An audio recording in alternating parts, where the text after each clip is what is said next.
Yo voy a pedir a los demás que hagamos una oración para que la palabra que Dios ha puesto en mi corazón hoy compartir con todos ustedes sea de bendición, y tanto los niños que están en sus clases como nosotros que estamos aquí y los que están al otro lado sean bendecidos y ministrados con esta palabra que vamos a compartir en el día de hoy. Oramos al Señor. Señor, te damos muchísimas gracias por este culto que estamos celebrando en tu nombre, sabiendo que tú estás con nosotros aquí en medio, Señor. Gracias por tu fidelidad, gracias porque sentimos tu presencia, tu paz, tu calma. Y queremos pedirte ahora humildemente, Señor, que nos ayudes a exponer tu palabra y que sea de bendición para todos y cada uno de nosotros, Dios mío. Te damos muchas gracias porque siempre tu palabra nos habla, nos instruye, nos anima, nos fortalece, y queremos pedirte que una vez más sea así, Señor. Ponemos este tiempo en tus manos, en el nombre de tu amado Hijo Jesús. Amén y amén. Gloria al Señor. Yo quiero llevarles, en primer lugar, aunque vamos a leer otros textos a lo largo del mensaje, primeramente vamos a ir a la carta de Santiago. Está casi al final del Nuevo Testamento. Es una carta muy bonita, donde él habla muy claramente todos y cada uno de los temas que él trata. Es muy directo, muy fácil de entender. Esto no significa de que no sea profundo en su mensaje, pero utiliza un lenguaje tan fácil de entender que cuando uno lee la carta de Santiago uno disfruta muchísimo, porque uno entiende lo que lee. Cuando uno lee la palabra y la entiende, uno disfruta y goza muchísimo, ¿verdad? Él habla de muchos temas a lo largo de esta carta y parece ser que con los ricos estaba un poco picado, ¿eh? A los ricos les habla muy fuerte, porque era una época en la que las clases sociales estaban muy bien diferenciadas y los ricos en aquella época pues afligían a los pobres, e incluso algunos convertidos con mucha capacidad económica iban a las iglesias y pretendían que fueran tratados de una forma diferente, ¿no? En un trato preferencial, y eso ni al Señor le agrada y a Santiago pues lógicamente tampoco, ¿no? Y él habla mucho acerca de someterse a Dios, de buscar la sabiduría que viene de lo alto, porque también habla de una sabiduría terrenal, animal y diabólica. Pero habla de la sabiduría que viene de lo alto, la sabiduría que viene de Dios. Que dicho sea de paso, él dice que si algún hermano en algún momento de su vida necesita sabiduría, porque no sabe qué hacer, pues que la pida el Señor. Pero cuando pida, que pida con fe, no dudando. Y el Señor dice que le dará la sabiduría necesaria para tomar la decisión o para hacer lo que le corresponda hacer. Habla acerca de la lengua. Habla acerca de la importancia de las obras. Toca muchos temas. Y en cierto sentido, alguien ha dicho, o algunos comentaristas han dicho, que tiene un estilo parecido a los proverbios del Antiguo Testamento.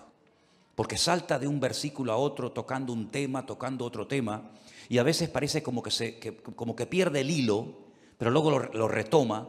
Es una carta muy interesante, es una carta muy bonita. Hay varias personas en el Nuevo Testamento que tienen el nombre de Jacobo o Santiago. El Señor Jesucristo tenía un hermano que se llamaba Santiago. Estaban Santiago los hijos de Zebedeo, estaban Santiago los hijos de Alfeo. Hay varias personas que reciben este nombre.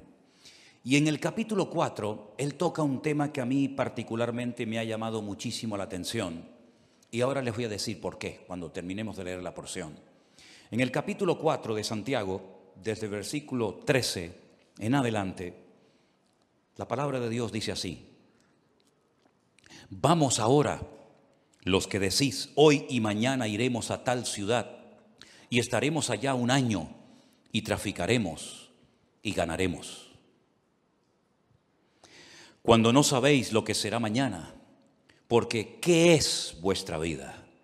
Ciertamente es neblina que se aparece por un poco de tiempo y luego se desvanece. En lugar de lo cual deberíais decir, si el Señor quiere, viviremos y haremos esto o aquello. Pero ahora os jactáis en vuestras soberbias. Toda jactancia semejante es mala. Y al que sabe hacer lo bueno y no lo hace, le es pecado. ¿Cuántos dicen amén? Si algo creo que todos hemos aprendido en este último año, es que eso de hacer planes a largo plazo, como que ya no va. Ya todo es a corto plazo. Hemos visto que el mundo cambia de un día para otro con una rapidez tremenda. Hemos visto cómo la economía, las familias, las naciones, todo cambia con una rapidez tan brutal que eso, ya digo, de hacer planes a largo plazo, pues como que ya no va con nosotros. En aquellos tiempos de la Biblia en los que se escribió esta carta, el Imperio Romano no paraba de conquistar nuevas tierras. Y cuando conquistaba nuevos territorios, Roma tenía la costumbre de levantar nuevas ciudades y de invitar a la gente alrededor o de otras naciones a que fueran a vivir a esas ciudades.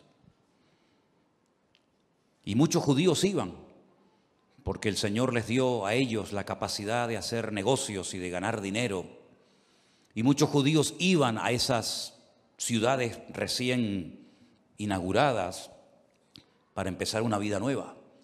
Y hacían planes, sobre todo con el objetivo, con la intención de ganar dinero, de hacerse ricos rápidamente, porque montarían el primer negocio de lo que fuera y lógicamente la gente tendría que recurrir a él para comprar lo que fuera.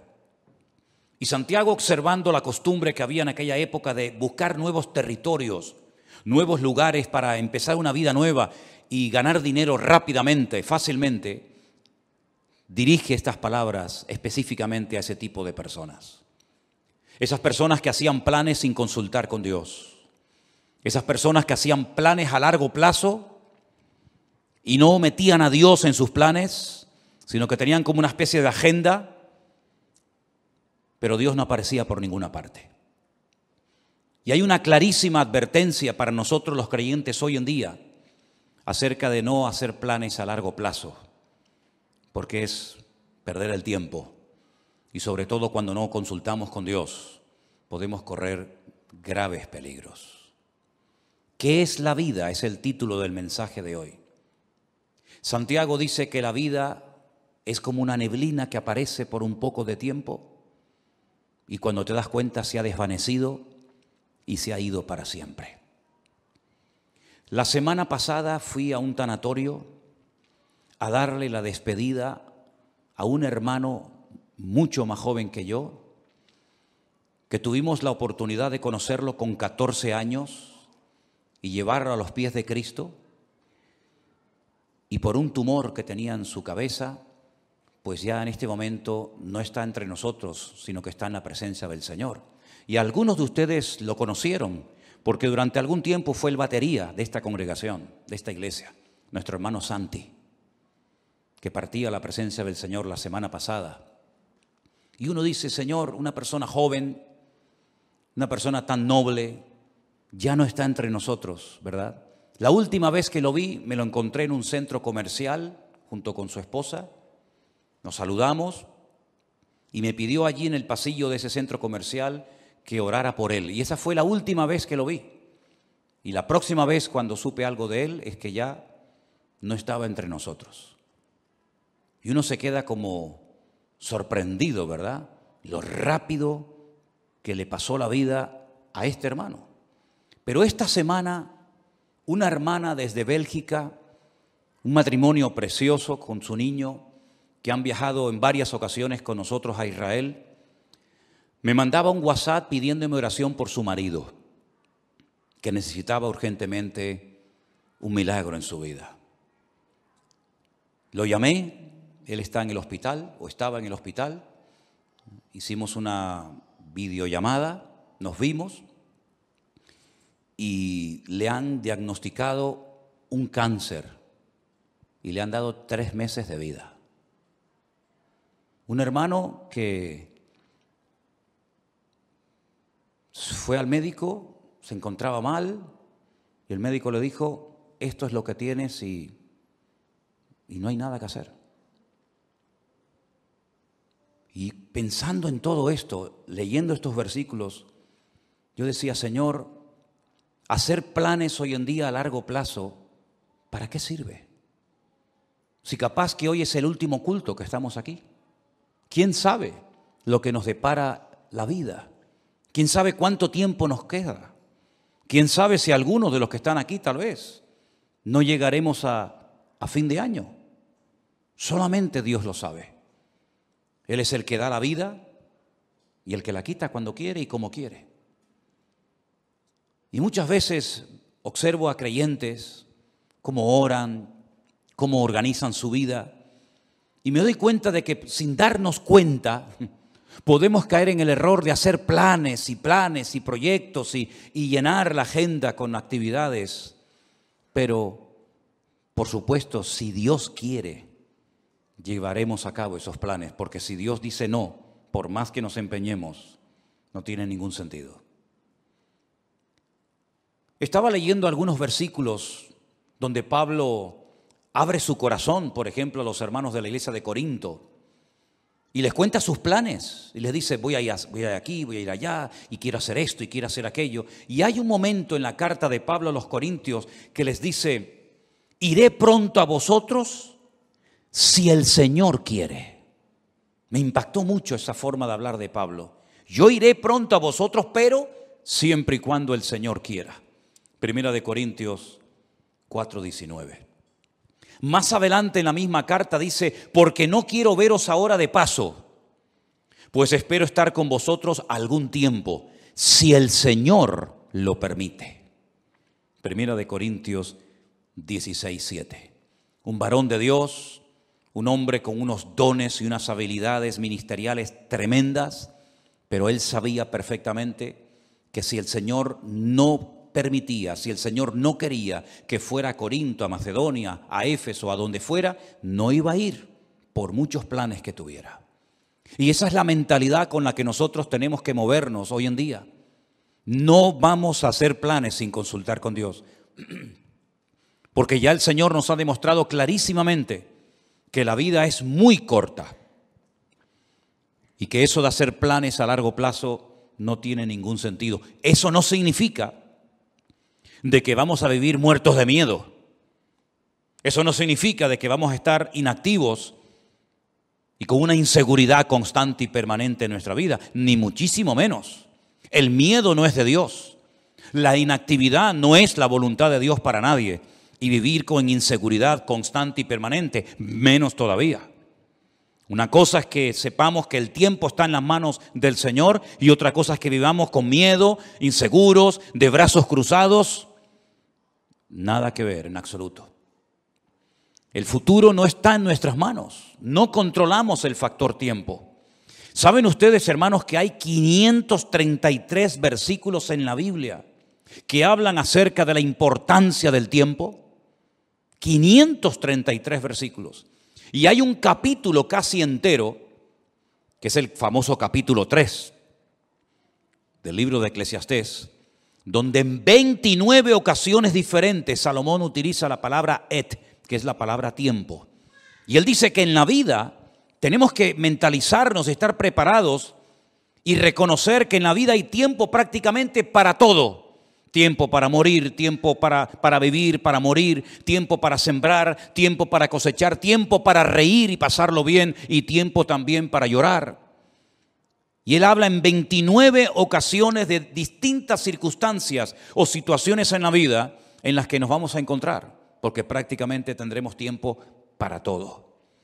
Me llama mucho la atención que Pablo le da mucha importancia al factor del tiempo y llega a decir, aprovechar bien el tiempo, porque los días son malos. También Salomón en esos proverbios, tantos que escribió, hay uno que aprendí hace muchos años que es el 27:1, que dice, no os jactéis del día de mañana, porque no sabes qué traerá de sí el día. No te jactes, como diciendo, bueno, yo controlo el presente, el mañana y el pasado mañana. No te jactes, no hables así, porque tú no sabes lo que va a traer el mañana. El mismo Señor Jesucristo nos enseñó en el Sermón del Monte que no tenemos que estar afanados ni preocupados por el día de mañana, sino que basta a cada día su propio afán. ¿Cuántos dicen amén? Estamos viviendo estos días con mucha expectativa y viendo a ver qué es lo que termina de suceder en este país de Kabul, de Afganistán, cuya capital es Kabul, ¿verdad? Donde hay una especie de calma tensa. Cualquier cosa puede ocurrir en cualquier momento. Fíjense la cantidad de miles y de miles de personas que están desesperadas, tratando de salir como sea de ese infierno. Y creo que fue ayer o antes de ayer, un terrorista suicida se metió en medio de esa multitud y se explotó y murieron 170 personas. Personas que jamás en la vida se les hubiera ocurrido que estando en aquel lugar esperando un avión, una salida, ese iba a ser el último día de su vida. Incluso algunos soldados que estaban ya a punto de salir para su país también perdieron la vida. No somos dueños de la vida. No somos dueños del mañana. Y por eso cada uno de nosotros tenemos que partir de la base de que lo que tengamos que hacer, hágalo pronto, antes de que sea demasiado tarde. También Salomón, que era un hombre que reflexionaba y meditaba sobre tantas cosas, en su libro de Eclesiastés dijo: acuérdate de tu Creador antes de que vengan los días malos, antes de que pierdas la visión, antes de que vengan los dolores, antes de que te quedes ciego, antes de que te vengan los problemas y de la vida, antes de todo eso, acuérdate de tu Creador en los días de tu juventud. Tenemos al Señor presente en nuestros planes y en nuestros proyectos. Una vez escuché una entrevista que le hacían a un famoso cantante, donde decía que tenía su agenda llena para los próximos 5 o 6 años, si no recuerdo mal. Tener la agenda llena para los próximos 5 o 6 años. Y después vino el COVID y todo eso, y seguramente su agenda la tuvo que tirar a la basura. Yo no sé si tú llevas una agenda y unos planes y unos proyectos y unos sueños, pero como no metas al Señor en esos sueños, planes y proyectos, ¿quién te asegura a ti de que vas a poder cumplir con todos tus sueños y con todos tus objetivos? Por eso siempre le digo a la gente: ¿has orado y has consultado con Dios lo que has decidido hacer? ¿O simplemente te has limitado a informar a tus padres, informar a la iglesia, informar a Dios de lo que tú ya en tu corazón has decidido hacer? Esa es una mala costumbre. Por eso Santiago dice que el que sabe hacer lo bueno y no lo hace, está pecando. Y pecamos cuando informamos a Dios de los planes que ya hemos decidido llevar a cabo. Esa no es la actitud de un cristiano maduro. La actitud de un cristiano maduro que quiere agradar a Dios tiene que ser: Señor, esta es tu voluntad. ¿Quieres que haga esto? ¿Quieres que me dedique a esto? ¿Quieres que me quede aquí? ¿Quieres que me vaya para allá? En otras palabras, Señor, no quiero forzar circunstancias. No quiero que respaldes mis planes si no coinciden con tus planes. Que no se haga nunca nuestra voluntad, sino la de Dios en nuestras vidas. ¿Cuántos dicen amén? La vida se pasa volando. Curiosamente, el otro día Miriam estaba así como un poco mosqueada porque no le hace gracia cumplir 25 años. ¡Oh, qué tragedia! 25 años. Qué tremendo, ¿no? Si nos miramos a nosotros mismos, por lo menos en mi caso, no sé, en el vuestro, a mí la vida se me ha pasado volando. Ni me he enterado, pero aquí estoy, aquí he llegado. Pero tal vez por la actividad, tal vez porque hemos estado siempre metidos en las cosas del Señor y no hemos tenido prácticamente tiempo para aburrirnos. La vida pasa tan rápidamente que ahora te paras y dices: Señor, me queda menos de lo que ya he vivido. Incluso en el ministerio, a menos que Dios te dé una fuerza de un toro, lógicamente siempre le queda a uno menos vida de la que ya ha vivido cuando uno llega a ciertas edades, ¿verdad? Por eso qué importante ahora más que nunca, y sobre todo los jóvenes, los que todavía teóricamente tenéis muchos años por delante, que se acostumbren a consultar con el Señor todos los pasos que queréis dar. Porque nadie de nosotros está vacunado en contra de errores, en contra de equivocarnos, sino más bien todo lo contrario. Yo recuerdo pasajes en la Biblia que me han hecho reflexionar mucho, como por ejemplo un día cuando el rey David le comenta al profeta Natán que tiene en su corazón el plan, el proyecto, la idea de construirle una casa a Dios, un templo. Y llega el profeta Natán y le dice: haz todo lo que pongas, lo que sientas en tu corazón, porque Dios está contigo. Y al día siguiente tiene que llegar y decirle: Dios te dice que tú no puedes construir ese templo, sino tu hijo lo hará.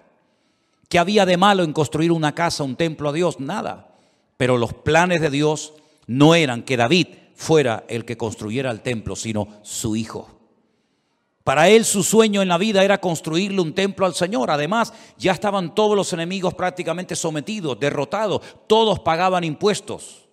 Había paz en el país, todas las fronteras estaban bien seguras. Era el momento idóneo para comenzar a construir ese templo. Pero el Señor dijo no. Y él se murió con ese anhelo en su corazón de construir esa casa, ese templo al Señor. Pero le preparó todo para que su hijo Salomón lo hiciera. Así son las cosas del Señor. Unos siembran, otros cosechan, unos preparan todos los materiales para la construcción del templo, otros lo construyen. Cada uno de nosotros tenemos que consultarle al Señor si lo que estamos haciendo con la única vida que tendremos, que es esta, porque con la otra vida no contamos, en el sentido de que allí no vamos a mandar nosotros, pero con la única vida que nosotros podemos tener un mínimo de voluntad, tenemos que acostumbrarnos a someter todo absolutamente a Dios, para no perder el tiempo, para no encariñarnos, para no entusiasmarnos con cosas, con planes, con lugares, con personas que al fin y al cabo no entraban dentro de los planes de Dios. ¿Qué sentido tiene invertir mi vida, mi tiempo, mi energía, mis dones, mi juventud en algo para lo cual yo no nací, en algo que Dios no dispuso para mi vida? ¿Qué sentido tiene? Ninguno. Haber perdido mi tiempo, haber perdido mi vida en cosas que no eran de la voluntad de Dios. Sí, habrás ganado mucho dinero, pero dice la Biblia que un hombre, y si ustedes han prestado atención a la lectura esta tarde, fue muy interesante la parábola que el Señor contó. Un hombre que fue prosperado en sus negocios, un hombre que decidió ampliar sus graneros, porque había producido tanto su herencia, había producido tanto su negocio, que dijo: bueno, voy a derrumbarlo todo y voy a construir graneros más grandes. Los derribaré, edificaré mayores, guardaré mis frutos, guardaré todos mis tesoros, todo mi patrimonio. Y cometió una gravísima equivocación. Le habló a su alma, le habló a sí mismo y dijo: alma, muchos bienes tienes guardados para muchos años, repósate, come, bebe y regocíjate. Y el Señor le dice: necio, estás hablando y comportándote como un necio. Tendrás dinero, tendrás mucho patrimonio, tendrás muchas cosas, pero eres un necio. Porque la forma como hablas delata tu inmadurez. La forma como hablas no es de un hombre sabio.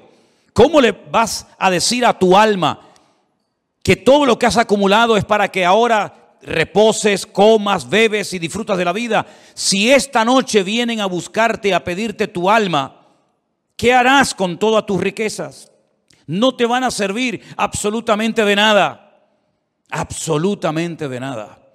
Dice: así es el que hace para sí tesoro, pero no es rico para con Dios. ¿Estás atesorando en Dios o estás atesorando para este mundo pasajero y efímero, que es como neblina que pasa rápidamente? Cuando uno observa a las personas del Antiguo Testamento, sobre todo al principio en el libro del Génesis, la cantidad de años que vivían, llegando a edades tremendas, como por ejemplo la del famoso Matusalén, que parece que no se moría nunca, ¿verdad? 100, 200, 300, 400, una barbaridad de años. Pero al final, por muchos años que vivieron, todos y cada uno de ellos murieron y partieron a la presencia de Dios. Y por muchos años que podamos vivir en este mundo, tarde o temprano tendremos que reconocer que en este mundo estábamos de paso.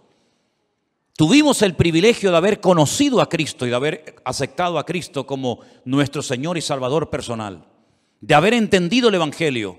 Pero no solamente eso es importante, sino una vez que yo me he convertido, lo cual no es fruto de la casualidad, sino del plan de Dios para mi vida, como aquel sabio hombre, tenemos que decirle al Señor, y ahora que soy salvo, ahora que he entendido el Evangelio, cuando hay millones y millones de personas en el mundo que no saben ni quién eres, jamás en la vida han tenido una Biblia en la mano, y yo dentro de toda esa multitud enorme de personas te he conocido, he entendido la palabra, tengo la Biblia conmigo cada día, ahora ¿qué quieres que yo haga?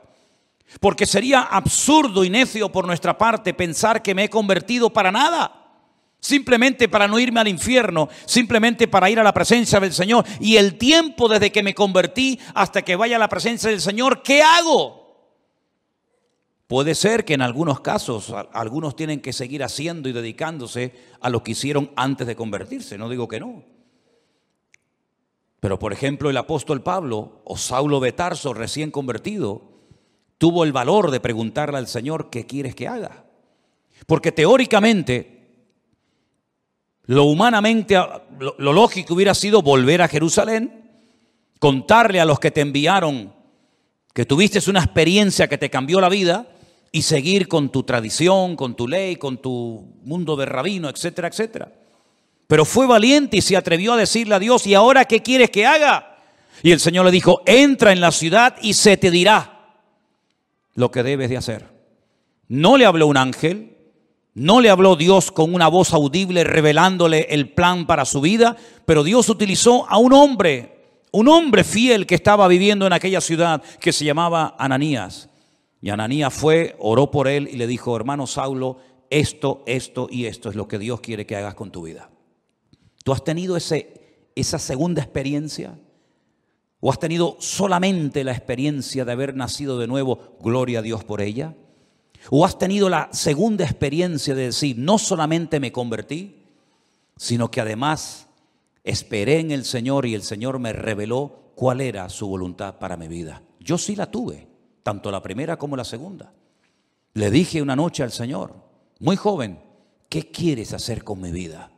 Y Él puso en mi corazón y las puertas se me abrieron y las circunstancias se dieron para que yo me preparara, y en los últimos 40 años de mi vida he estado sirviendo a Cristo, lo cual ha sido la mejor decisión que he tomado en toda mi vida. Y lo que lamento es que no podré tener tal vez otros 40, 50 o 60 años sirviendo al Señor, porque hay tanto por hacer. Hay tantas vidas que aún no han conocido a Cristo. Hay tanta palabra que aún queda por enseñar. Pero gloria al Señor que en la Biblia vemos que uno moría y Dios automáticamente levantaba a otro. Me imagino que para el pueblo de Israel habrá sido una tragedia, una pérdida tremenda el haber perdido a Moisés, porque además ni pudieron enterrarlo, porque se fue una mañana a orar al monte y nunca más volvió, porque dice que Dios lo enterró y nadie sabe dónde Dios lo metió. Y me imagino que algunos habrán dicho, ¿y ahora qué hacemos? El Señor levantó a otro hombre llamado Josué. Amén, hermanos. Y Josué terminó la tarea que Moisés no pudo acabar, que era la de introducir al pueblo de Israel en la tierra prometida y después distribuir la tierra proporcionalmente a todas y a cada una de las tribus de las familias. Y cuando muere Elías, aquel hombre valiente, aquel hombre que Dios usó tanto, alguien habrá dicho, bueno, ¿y ahora? ¿Ahora cómo Dios nos va a hablar si no hay nadie? Claro que había alguien. Dios levantó a un Eliseo. La tragedia fue que cuando murió Eliseo no hubo otro que se levantara como él. Y hoy en día tenemos que partir de la base de que nos complementamos los unos a los otros. Y uno llega hasta un punto y el otro sigue de ese punto al siguiente y así sucesivamente. Y tenemos que pedirle al Señor, Señor, ¿para qué me has traído a este país? ¿Para qué me has traído a esta iglesia? ¿Por qué he conocido este ministerio? ¿Por qué te he conocido a ti? El otro día paseando por la calle, oía a algunas personas hablar y conversaciones y yo decía, Señor, no sé cómo hoy en día hay gente que es capaz de vivir sin Dios. Vidas huecas, vidas vacías, no tienen tema de conversación, siempre hablan de lo mismo. Pones la televisión y llega un momento que dices, Dios mío, me siento como un bicho raro. Todo lo que oigo es como en otra frecuencia completamente diferente a la que nos tenemos que mover los creyentes. Vemos una necesidad tremenda en Afganistán. Bueno, yo no hablo el idioma de ellos, ni mucho menos, pero hasta te entran las ganas de decir, Dios mío, me gustaría ir para allá para poder evangelizarles y poder hablarles de Cristo, ¿no? Y como Afganistán hay 20.000 lugares en el mundo donde hay tanta necesidad de tanta gente que no conoce al Señor. Y después, por otra parte, te encuentras a un montón de creyentes aburridos, que no le encuentran sentido a su vida.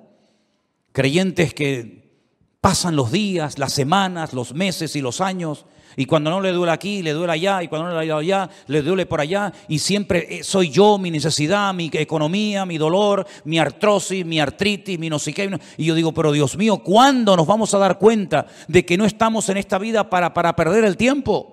Sino que estamos en esta vida para cumplir con el propósito por el cual tú permitiste que yo naciera y volviera a nacer de nuevo al conocerte a ti. ¿Qué es la vida? Neblina, lo dice bien claramente la palabra de Dios. Es una neblina. Cuando te das cuenta, llegas a los 25, a los 30, a los 40, a los 50, a los 60, a los 70, a los 80 y vamos a parar ahí. Y uno dice, ¿y qué son 80 años? ¿Qué son 90 años? Me acuerdo un día fui a ver a mi abuelo en los últimos días ya de vida que le quedaban. 106 años tenía en ese momento cuando hablé con él y se me queda mirando y me dice, ¿y yo por qué vivo tanto?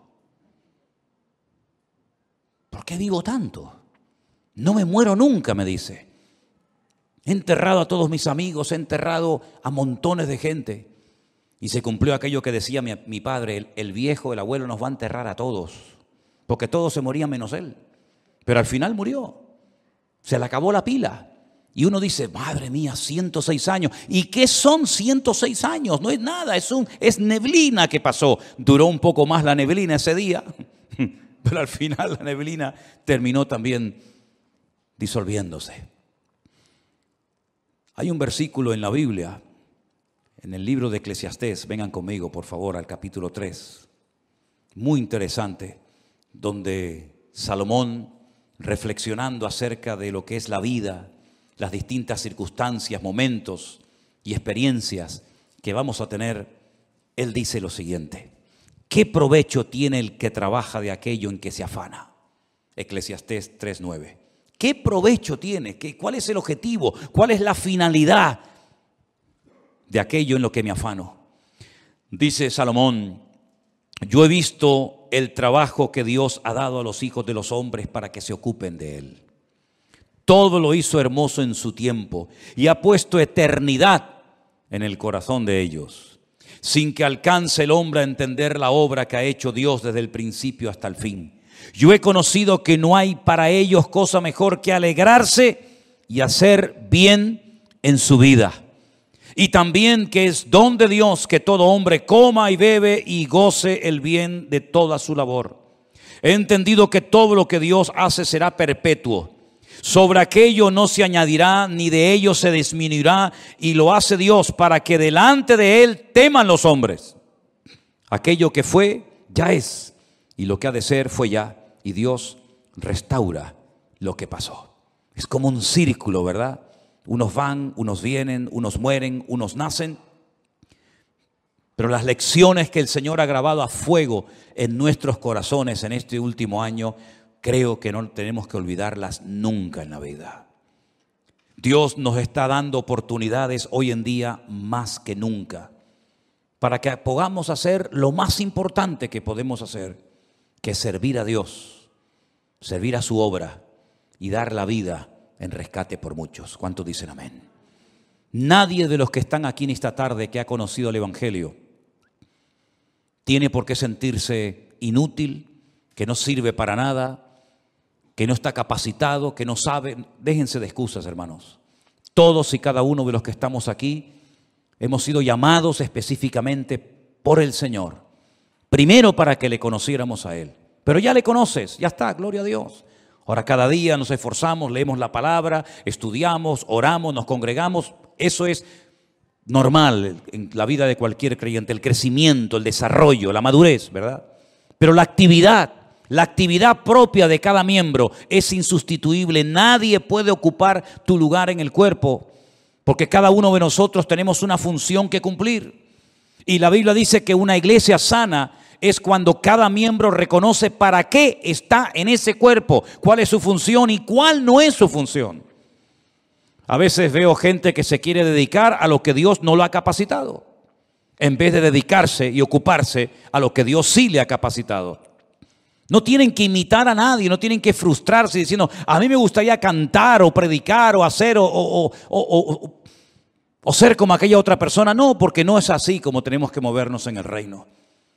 Tenemos que decirle al Señor, Señor, ¿cuál es mi función? Y dice la Biblia que hay miembros en el cuerpo que parece que no sirven para nada, pero a la hora de la verdad son a veces los más necesarios. Y hoy en día necesitamos un ejército de hombres y mujeres que pasen tiempo orando a Dios. Hay tantas necesidades. Una de las cosas que más me golpea el alma cada día es cuando recibimos cientos de peticiones de auténticas tragedias, de niños que se están muriendo, de familias destrozadas, de gente que le han diagnosticado un cáncer, de gente que se encuentra, y es todos los días, peticiones y peticiones y peticiones, y necesitamos un ejército de personas que tomen conciencia de la realidad del mundo espiritual. El mundo espiritual está cambiando de una forma galopante, tremenda, y espero equivocarme en lo que voy a decir, el tiempo lo dirá, pero probablemente cambios aún más brutales, más bruscos que los que hemos experimentado en este último año están en el horizonte. Desde hace años, simplemente para ponerles un pequeño ejemplo, desde hace años Israel viene advirtiendo al mundo del peligro de que una nación árabe se haga con armas atómicas. No hay ninguna nación árabe hoy en día en el mundo que disponga de armamento nuclear, ninguna. Pero hay una que Israel viene años diciendo están preparándose para tener su armamento nuclear, y me refiero concretamente a Irán, la antigua Persia. El Estado Mayor del Ejército de Israel acaba de anunciar hace unos días algo que muchas veces no aparece en los medios de comunicación, que en menos de 2 meses se calcula que Irán ya puede tener su armamento nuclear preparado y dispuesto. ¿No les ha sorprendido la velocidad y lo rápido con lo que están saliendo los soldados norteamericanos, por ejemplo, de Afganistán, donde han estado 20 años? ¿Por qué tanta prisa? ¿Por qué tanto apuro? Parece que hay que salir ya. ¿No lo podían haber hecho hace años de una forma más escalonada, mejor organizada? ¿Por qué tanto aprisa? Porque Estados Unidos no puede permitirse el lujo de tener a 400,000 soldados en un país haciendo prácticamente nada, sabiendo lo que se viene encima. Israel se está preparando para atacar Irán. No puede esperar que Irán le ataque, porque si Irán le ataca, lo destruye. Israel tiene que pegar primero para no ser destruida. Si en los próximos meses, como se comenta, Israel decide atacar Irán, porque sabe que le queda poco tiempo, menos de 2 meses, para decir vamos a por ellos, el mundo va a cambiar completamente. Por eso cuando veo a creyentes hablando de vanidades, de modas, de cosas ridículas y absurdas, yo digo, pero no son conscientes de la que se nos viene encima. Si este hecho, que espero que se dilate en el tiempo, se va a llevar a cabo en los próximos meses, nuestra vida va a cambiar para siempre. Y puede ser el inicio perfectamente de una tercera guerra mundial, donde se van a utilizar una serie de armas que no se han utilizado jamás, y donde los bloques bien posicionados, los chinos, los rusos, los árabes, Occidente, Oriente, ya cada uno sabe dónde colocarse y qué fichas mover en el tablero. Por eso lo que tengamos que hacer, queridos hermanos, vamos a hacerlo pronto, porque el tiempo se acorta y no hay tiempo que perder.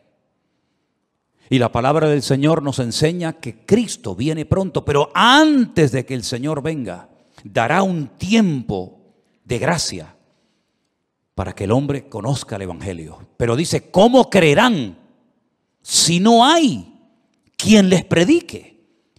No tenemos que decir que no ha habido personas que se han convertido, vamos a decir, entre comillas, solas. Sí, hay algún caso por ahí, sí. Alguna persona que se compra una Biblia, que viene a una iglesia, sí, pero son los menos. El sistema de Dios es que la iglesia se ponga las pilas y predique el evangelio a tiempo y fuera de tiempo. Y la Biblia dice que antes de la venida del Señor habrán una serie de señales que ya se están dando y que probablemente muchos de nosotros las veamos, y por lo tanto ya no hay tiempo que perder. Sé sabio con la utilización de tus recursos económicos. Sé sabio con tu tiempo. Organízate de tal manera de que tengas tiempo para estudiar las profecías, para prepararte, para servir al Señor.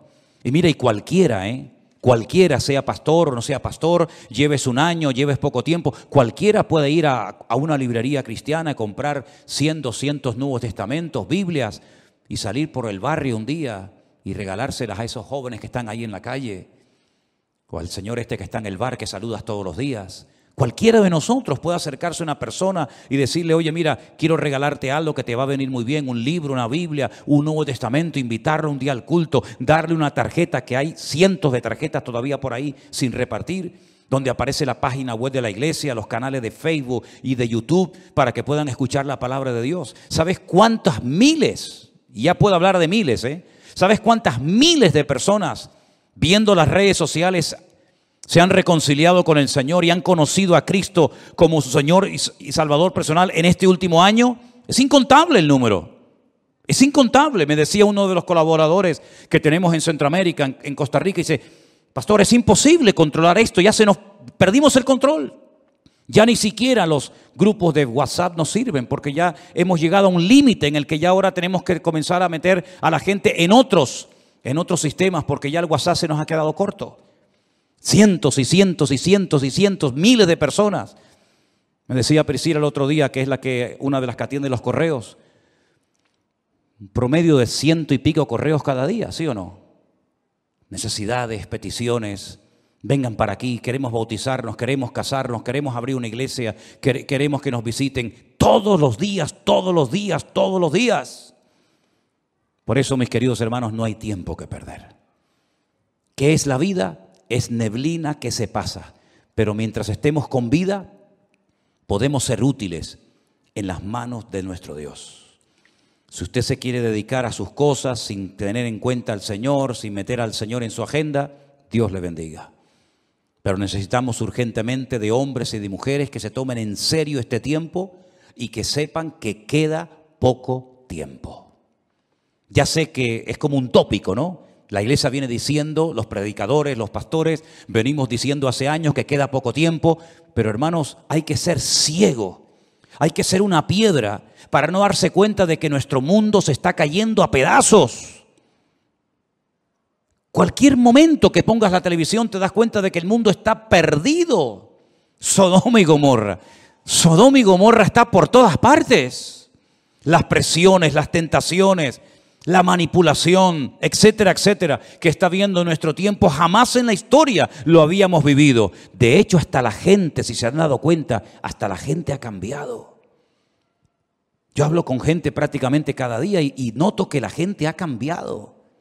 Antes podías dialogar, hasta discutir de religión, discutir de Dios, discutir de Biblia, pero están como cauterizados, como robotizados.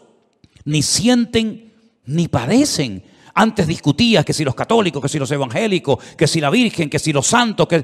Hoy en día la gente está con una frialdad tan espectacular que ya no es como antaño, que el tema religioso, entre comillas, era una novedad. Hoy en día, ¿quién habla de Dios? ¿Quién habla de Biblia? Prácticamente nada. Es una de las señales de los últimos tiempos, la frialdad del mundo hacia Dios, pero que no sea la característica de la iglesia hoy en día para nosotros, porque la Biblia dice que el amor de muchos también en los últimos tiempos se enfriaría, mas el que persevere hasta el fin, ese será salvo. Y yo quiero ser de los que perseveran hasta el fin, para que ninguno me quite la corona que el Señor tiene preparada para mi cabeza. ¿Cuántos dicen amén? Cierra tus ojos ahí donde estás. ¿Qué es la vida? es neblina que aparece y se desvanece rápidamente. Pon tu vida en las manos del Señor. Pon tu vida, tus recursos, tu juventud en las manos de Dios. Y te vas a dar cuenta de que no hay tiempo ni para estar desanimado, ni para estar triste, ni siquiera ni para pecar. No hay nada mejor que estar activo en las cosas del Señor. Si tu cabeza está todo el día pensando en lo material, todo el día pensando en lo económico, tienes un grave problema, querido hermano y hermana. Tienes un gravísimo problema. Si lo material te absorbe, si lo material te quita el sueño, si lo material te preocupa, quiere decir que no estás ocupado en las cosas del reino. Porque cuando uno está ocupado en las cosas del Señor, no está preocupado por nada ni por nadie. Y los tiempos en los cuales el Señor ha decidido que tú y yo vivamos son tiempos diferentes, muy parecidos a los tiempos de Noé, de violencia por todas partes, donde padres matan a sus hijos, donde se oyen pecados terribles que nunca antes se habían oído entre nosotros,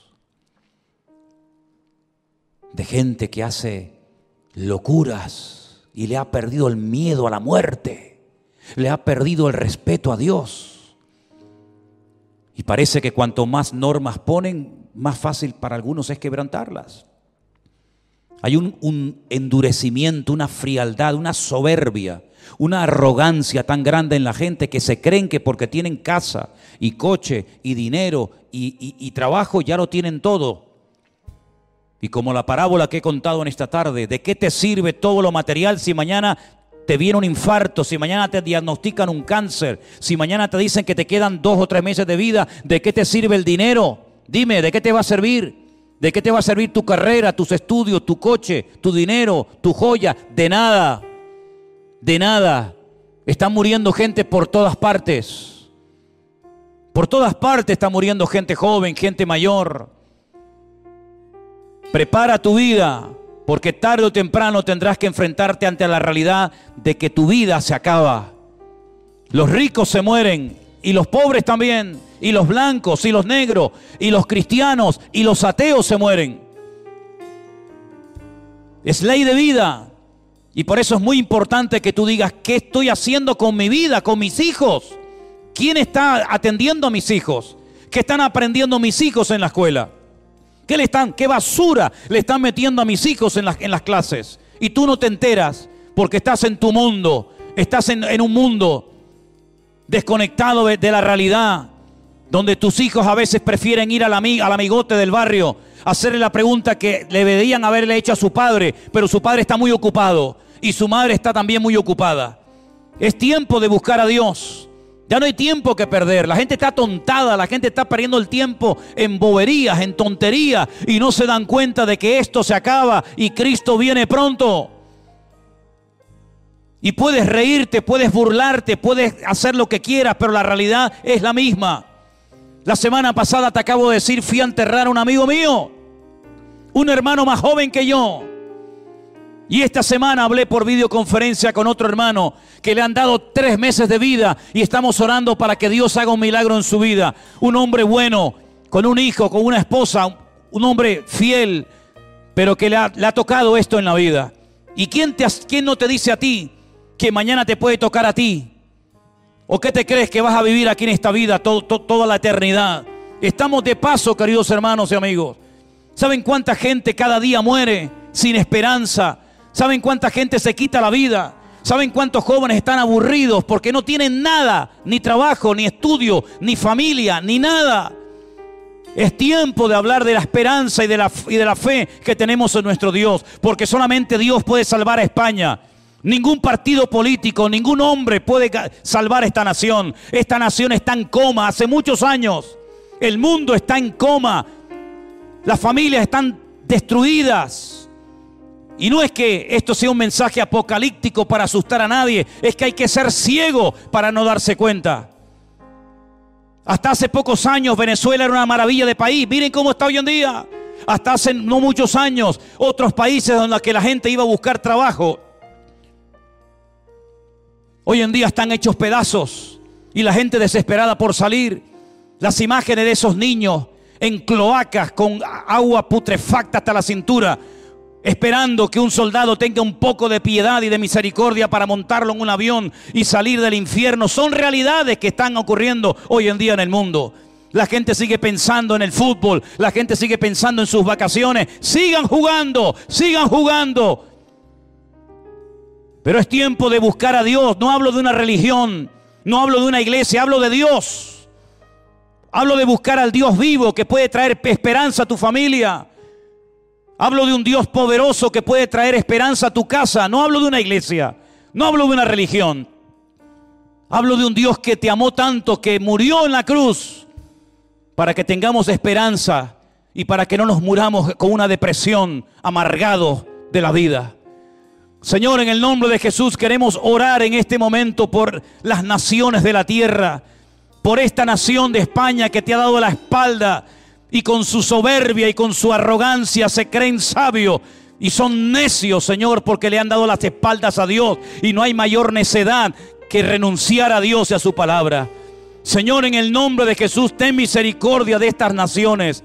Usa a tu amada iglesia en este tiempo para que podamos en el nombre de Jesús llevar este mensaje de vida, de esperanza, de fe y de amor a miles de corazones que hoy están desesperados, que hoy no tienen ganas de vivir, sin trabajo, enfermos, desilusionados de la vida, hartos de todo. Señor, úsanos. Y te pido, Dios mío, que podamos ser gente útil en este tiempo y que a muchos se le caigan las escamas, la venda de los ojos y se den cuenta de que el tiempo se acorta y de que el mundo no va a ir a mejor. El mundo, según tu palabra, va a ir de mal en peor. Y por eso es tiempo de buscar a Dios, de tener fe en Dios y de no perder más el tiempo en estupideces que no sirven para nada. Señor, ayúdanos, guárdanos, Padre Santo, de las vanidades de este mundo, de perder el tiempo. Y ayúdanos, Señor, a mantenernos firmes en la fe. En el nombre de tu amado Hijo Jesús. A ti la gloria y a ti la honra. En el nombre de Jesús. Bendito sea tu nombre.